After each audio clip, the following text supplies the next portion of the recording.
ಪ್ರಾರಂಭ ಆದ ನಂತರ ಈ 7 ಹೆಜ್ಜೆಗಳು ನಮ್ಮ ಬದುಕಿನಲ್ಲಿ ಬಹಳ ಮುಖ್ಯವಾಗಿರ್ತಕ್ಕಂಥದ್ದು. ಅದಕ್ಕೆ ಈ ಈ 7 ಹೆಜ್ಜೆಗಳನ್ನ ನಾವು ತುಳಿಸ್ತೀವಿ.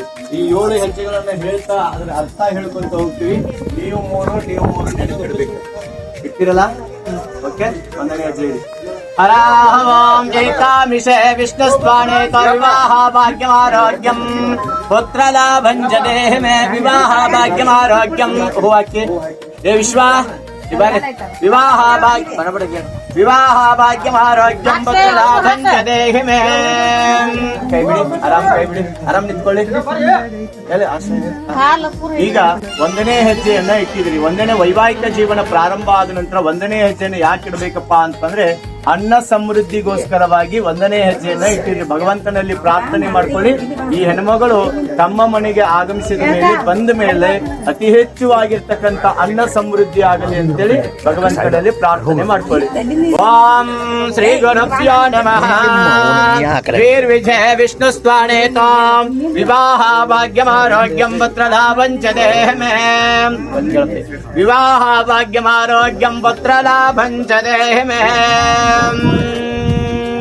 2ನೇ ಹೆಜ್ಜೆಯನ್ನು ಯಾಕೆ ಇಡಬೇಕಪ್ಪ ಅಂತಂದ್ರೆ ಶಾರೀರಿಕವಾಗಿ ಮಾನಸಿಕವಾಗಿ ಯಾವಾಗಲೂ ಕೂಡ ನಾವು ಅಬಲರಾಗಿರಬೇಕು ಅನ್ನುವ ರೀತಿಯೊಳಗ ನಾವು 2ನೇ ಹೆಜ್ಜೆಯನ್ನು ಇಟ್ಟಿದ್ದೇವೆ. ಭಗವಂತನಲ್ಲಿ ಪ್ರಾರ್ಥನೆ ಮಾಡ್ಕೊಳ್ಳಿ. ವೈವಾಹಿಕ ಜೀವನ ಅಂತಕ್ಕಂಥದ್ದು ದೊಡ್ಡದಾಗಿರ್ತಕ್ಕಂಥ ಸಾಗರ. ಏನೇ ಕಷ್ಟಗಳು ಬಂದ್ರೂ ಕೂಡ ಶಾರೀರಿಕವಾಗಿ ಮತ್ತು ಮಾನಸಿಕವಾಗಿ ಅಬಲರಾಗಬಾರ್ದು. ಏನೇ ಬಂದ್ರೂ ಕೂಡ ಅದನ್ನ ನಿಭಾಯಿಸಿ. ಕಷ್ಟಗಳನ್ನ ಕೊಡೋ ಭಗವಂತ, ಆದ್ರೆ ಅದನ್ನ ನಿಭಾಯಿಸುವಂತ ಶಕ್ತಿಯನ್ನ ಕೊಡುವಂತ ಭಗವಂತನಲ್ಲಿ ಪ್ರಾರ್ಥನೆ ಮಾಡ್ಕೊಳ್ಳಿ. ನಿಮ್ಮ ಶರೀರ ಮನಸ್ಸು ಯಾವಾಗ್ಲೂ ಕೂಡ ಸಬಲರಾಗಿರ್ಬೇಕು ಅಂತ ಓಂ ಶ್ರೀ ಗುರುಭ್ಯೋ ನಮಃ. ತ್ರೀಣಿರುಥಾಯ ಆಯ್ತು. ಓಂ ತ್ರೀಣಿರುಥಾಯ ವಿಷ್ಣು ಸ್ವಾಣೆ ತ ವಿವಾಹ ಭಾಗ್ಯಮಾರೋಗ್ಯಂ ಪುತ್ರಲಾಭಂ ಜದೇಹ ಮೇ. ಈಗ 3ನೇ ಹೆಜ್ಜೆಯನ್ನ ಇಟ್ಟಿದ್ದೀರಿ. 3ನೇ ಹೆಜ್ಜೆಯನ್ನ ಯಾಕೆ ಇಡಬೇಕಪ್ಪ ಅಂತಂದ್ರೆ ನಮ್ಮ ವೀರಶೈವ ಲಿಂಗಾಯತ ಧರ್ಮದ ಸಂಪ್ರದಾಯಗಳನ್ನ ನಡೆಸಿಕೊಂಡು ಹೋಗುವುದರ ಜೊತೆಗೆ ಹಣ ಸಮೃದ್ಧಿಗೋಸ್ಕರವಾಗಿ 3ನೇ ಹೆಜ್ಜೆಯನ್ನ ಇಟ್ಟಿದ್ದೀರಿ. ಅದಕ್ಕೆ ನಮ್ಮ ವೈವಾಹಿಕ ಜೀವನ ಪ್ರಾರಂಭ ಆದ ಮೇಲೆ ಈ ಏನು ಸಂಪ್ರದಾಯಗಳದವಲ್ಲ ಅದನ್ನೆಲ್ಲವನ್ನ ನಡೆಸಿಕೊಂಡು ಹೋಗುವಂತ ಶಕ್ತಿಯನ್ನ ಕೊಡುವಂತ ಭಗವಂತನಲ್ಲಿ ಪ್ರಾರ್ಥನೆ ಮಾಡ್ಕೊಂಡು ಓಂ ಚತ್ವಾರಿ ಮಾಯ ವಿಷ್ಣು ಸ್ವಾಣೆ ತ ವಿವಾಹ ಭಾಗ್ಯಮಾರೋಗ್ಯಂ ಪುತ್ರಲಾಭಂ ಜದೇಹ ಮೇ. ಚತ್ವಾರಿ ಮಾಯ ಮಯೋ ಭವ ವಿಷ್ಣು ಸ್ವಾಣೆ ತ ವಿವಾಹ ಭಾಗ್ಯಮಾರೋಗ್ಯಂ ಪುತ್ರಲಾಭಂ ಜದೇಹ ಮೇ. ಈಗ 5ನೇ ಹೆಜ್ಜೆಯನ್ನ ಇಟ್ಟಿದ್ದೀರಿ ಅಲ್ವಾ? ಈಗ 4ನೇ ಹೆಜ್ಜೆಯನ್ನ ಇಟ್ಟಿದ್ದೀರಿ. 4ನೇ ಹೆಜ್ಜೆಯನ್ನ ಯಾಕೆ ಇಡಬೇಕಪ್ಪ ಅಂತಾರೆ ವೈವಾಹಿಕ ಜೀವನ ಪ್ರಾರಂಭವಾದ ನಂತರ 4ನೇ ಹೆಜ್ಜೆಯನ್ನ ಯಾಕೆ ಇಡಬೇಕಪ್ಪ ಅಂತಾರೆ ಸುಖ ಮತ್ತು ಸಂತೋಷಕ್ಕೋಸ್ಕರವಾಗಿ 4ನೇ ಹೆಜ್ಜೆಯನ್ನ ಇಟ್ಟಿದ್ದೀರಿ. ಏನೇ ಕಷ್ಟಗಳು ಬಂದರೂ ಕೂಡ ಆ ಕಷ್ಟದಲ್ಲೇ ತಾವು ಸುಖವನ್ನ ಪಡಬೇಕು. ಆ ಕಷ್ಟಗಳಲ್ಲೇ ನೀವು ಸಂತೋಷದಿಂದ ಬದುಕಬೇಕು ಅಂತ ತಿಳ್ಕೊಂಡು 4ನೇ ಹೆಜ್ಜೆಯನ್ನ ಇಟ್ಕೊಂಡಿದ್ದೀರಿ. ಭಗವಂತನಲ್ಲಿ ಪ್ರಾರ್ಥನೆ ಮಾಡ್ಕೊಳ್ಳಿ. ಕಷ್ಟಗಳು ಬರಲಿ, ಆ ಕಷ್ಟದ ಮಧ್ಯೆ ನಮಗೆ ಸುಖ ಮತ್ತು ಸಂತೋಷ ಇರಲಿ ಅಂತ ಪ್ರಾರ್ಥನೆ ಮಾಡ್ಕೊಳ್ಳಿ. ಓಂ ಪಂಚಾಪಶೇಭ್ಯೋ ವಿಷ್ಣು ಸ್ವಾಣೆ ತ ವಿವಾಹ ಭಾಗ್ಯಮಾರೋಗ್ಯಂ ಪುತ್ರಲಾಭಂ ಜದೇಹ ಮೇ. ವಿವಾಹ ಭಾಗ್ಯಮಾರೋಗ್ಯಂ ಪುತ್ರಲಾಭಂ ಜದೇಹ ಮೇ.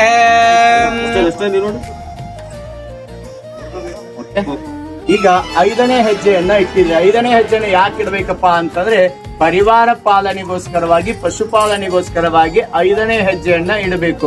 ಇವ್ರ ತಂದೆ ತಾಯಿನ ತಾವು ಹೇಗೆ ನೋಡ್ಕೋತೀರಾ?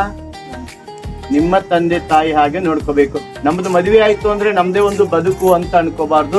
ತಮ್ಮ ಸಹೋದರರನ್ನ ಸಹೋದರಿಯರನ್ನ ಜೊತೆಗೆ ನಿಮ್ಮ ಪರಿವಾರವನ್ನ ಬಹಳಷ್ಟು ಸಮಗ್ರವಾಗಿ ನೋಡ್ಕೋಬೇಕು. ಅದನ್ನ ನೋಡ್ಕೊಳ್ಳುವಂತ ಶಕ್ತಿ ಸಿಗಲಿ ಅಂತ ತಿಳ್ಕೊಂಡು 5ನೇ ಹೆಜ್ಜೆಯನ್ನ ಇಟ್ಟಿದ್ದೀರಿ. ಅದಕ್ಕೆ ಭಗವಂತನಲ್ಲಿ ಪ್ರಾರ್ಥನೆ ಮಾಡ್ಕೊಳ್ಳಿ. ಪರಿವಾರ ಪಾಲನೆಯನ್ನ ಮಾಡುವಂತ ಶಕ್ತಿಯನ್ನ ಕೊಡು ಅಂತೇಳಿ. ಓಂ ಷಡ್ಋತಾಭ್ಯಾಂ ವಿಷ್ಣು ಸ್ವಾಣೆ ತ ವಿವಾಹ ಭಾಗ್ಯಮಾರೋಗ್ಯಂ ಪುತ್ರಲಾಭಂ ಜದೇಹ ಮೇ. ಈಗ 6ನೇ ಹೆಜ್ಜೆಯನ್ನ ಇಟ್ಟಿದ್ದೀರಿ. 6ನೇ ಹೆಜ್ಜೆಯನ್ನ ಯಾಕೆ ಇಡಬೇಕಪ್ಪ ಅಂತಂದ್ರೆ ಋತುಗಳ ಸುಖಕ್ಕಾಗಿ. ಋತುಗಳು ಅಂದ್ರೆ ಯಾವ ಹೇಳಿ? ಋತುಗಳು ಯಾವ ಹೇಳಿ?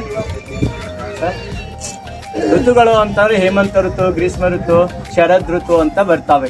2 ಋತುಗಳು ಕೂಡಿ ಒಂದೊಂದು ಕಾಲಗಳಾಗ್ತವೆ. ಮಳೆಗಾಲ, ಚಳಿಗಾಲ, ಬೇಸಿಗೆ ಕಾಲ ಅಂತ ಆಗ್ತವೆ. ಬೇಸಿಗೆ ಕಾಲ ಬಂದ್ರೆ ಏನ್ ಮಾಡ್ತೀರಿ ಹೇಳಿ?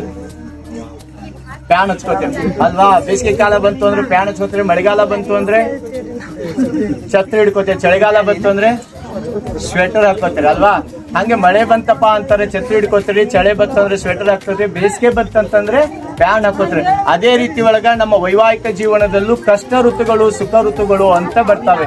ಈಗ ಹಾಗೆ ಮಳೆ ಬಂತು ಅಂದ್ರೆ ಛತ್ರಿ ಹಿಡ್ಕೋತೀರಿ, ಹಂಗೆ ಕಷ್ಟ ಅಂತ ಬಂದಾಗ ಏನ್ ಮಾಡ್ಬೇಕಪ್ಪ ಅಂತಾರೆ, ಮಳೆ ಬಂದಾಗ ಹಾಗೆ ಛತ್ರಿ ಹಿಡ್ಕೋತೀರಿ, ಹಂಗೆ ಒಂದು ಪರಿಹಾರದ ಮಾರ್ಗವನ್ನ ತಾವು ಕಂಡು ಹಿಡ್ಕೋಬೇಕು. ಏನೇ ಕಷ್ಟಗಳು ಬಂದ್ರು ಕೂಡ ಮಳೆ ಬಂದಾಗ ಛತ್ರಿ, ಚಳಿ ಬಂದಾಗ ಸ್ವೆಟರು, ಬೇಸಿಗೆ ಕಾಲ ಬಂದ್ರೆ ಹಾಗೆ ಫ್ಯಾನ್ ಹಾಕೋತೀರಿ. ಅದೇ ರೀತಿ ಒಳಗೆ ನಿಮ್ಮ ಸಂಸಾರದಲ್ಲಿ ಕಷ್ಟ ಋತುಗಳು ಅಂತ ಬಂದಾಗ ಒಂದು ಪರಿಹಾರದ ಮಾರ್ಗವನ್ನ ಕಂಡುಕೊಂಡು ಜೀವನವನ್ನ ಸಾಗಿಸಬೇಕು ಅಂತ ತಿಳ್ಕೊಂಡು 6ನೇ ಹೆಜ್ಜೆಯನ್ನ ಇಟ್ಟಿದ್ರಿ. ಆಗಿರ್ತೀರಲ್ಲ? ಓಕೆ. ಓಂ ಸಪ್ತಾಹಭ್ಯೋ ಹೋತ್ರಾಭ್ಯೋ ವಿಷ್ಣುಸ್ವಾನೇತ ವಿವಾಹ ಭಾಗ್ಯಮಾರೋಗ್ಯಂ ಪುತ್ರಲಾಭಂಚ ದೇಹ ಮೇ. ಈಗ 8ನೇ ಹೆಜ್ಜೆಯನ್ನ ಇಟ್ಟಿದ್ದೀರಿ. 7 ಅದಾವ, ಎಲ್ಲ 8 ಬರೋದು ಹೌದಿಲ್ರಿ? ಈಗ ಎಷ್ಟನೇದು ಇಟ್ಟಿರಿ? 7ನೇ ಹೆಜ್ಜೆಯನ್ನ ಇಟ್ಟಿದ್ದೀರಿ. 7ನೇ ಹೆಜ್ಜೆ ಯಾಕೆ ಇಡಬೇಕಪ್ಪ ಅಂತಂದ್ರೆ ಹಿಂದಿನ ಹೆಜ್ಜೆಗಳನ್ನ ಸ್ವಲ್ಪ ಮರಲಕತ್ತ.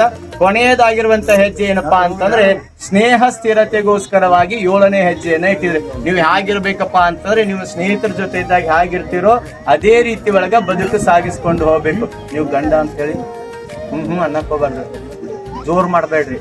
ಏನ್ತೀರ ಅಂತ ತಿಳ್ಕೊಂಡು ನೀವು ಕೂಡ ದರ್ಪ ಮಾಡಕ್ ಹೋಗ್ಬಾರ್ದು. ಹೆಂಗಿರ್ಬೇಕಪ್ಪ ಅಂತಂದ್ರೆ ನಿಮ್ಮ ಸ್ನೇಹಿತರ ಜೊತೆ ಹೆಂಗ ಬದುಕು ಸಾಗಿಸ್ಕೊಂಡು ಹೋಗ್ತಿರಲ್ಲ ಅದೇ ರೀತಿ ಒಳಗೆ ತಾವುಗಳು ಬದುಕನ್ನ ಸಾಗಿಸ್ಕೊಂಡು ಹೋಗ್ಬೇಕು. ದಯೆಗಿಂತ ಮಿಗಿಲಾಗಿರ್ತಕ್ಕಂಥ ಧರ್ಮ ಮತ್ತೊಂದಿಲ್ಲ, ಸ್ವತಂತ್ರಕ್ಕಿಂತ ಮಿಗಿಲಾಗಿರ್ತಕ್ಕಂಥ ಸೌಖ್ಯ ಮತ್ತೊಂದಿಲ್ಲ, ಹೆಂಡತಿಗಿಂತ ಮಿಗಿಲಾಗಿರ್ತಕ್ಕಂಥ ಸ್ನೇಹಿತೆ ಮತ್ತೊಬ್ಬಳಿಲ್ಲ. ಯಾವುದೇ ಸ್ನೇಹಿತರಿದ್ರು ಕೂಡ ಬಾಗಿಲದ ಹೊರಗಡೆ, ಬಾಗಿಲ ಒಳಗಿರುವಂತ ಸ್ನೇಹಿತೆ ಯಾರು? ಸರಿ ಹೇಮ. ಆ ಸ್ನೇಹಿತೆ ಅವ್ರು ಕೂಡ ಹೇಗಿರ್ಬೇಕು ಅಂದ್ರೆ ಸ್ನೇಹ ಸ್ಥಿರತೆದಿಂದ ಇರ್ಬೇಕು. ಇರ್ತೀರಲ್ಲ? ಓಕೆ. ಕೈ ನೋಡ್ರಿ ಅಂದ್ರೆ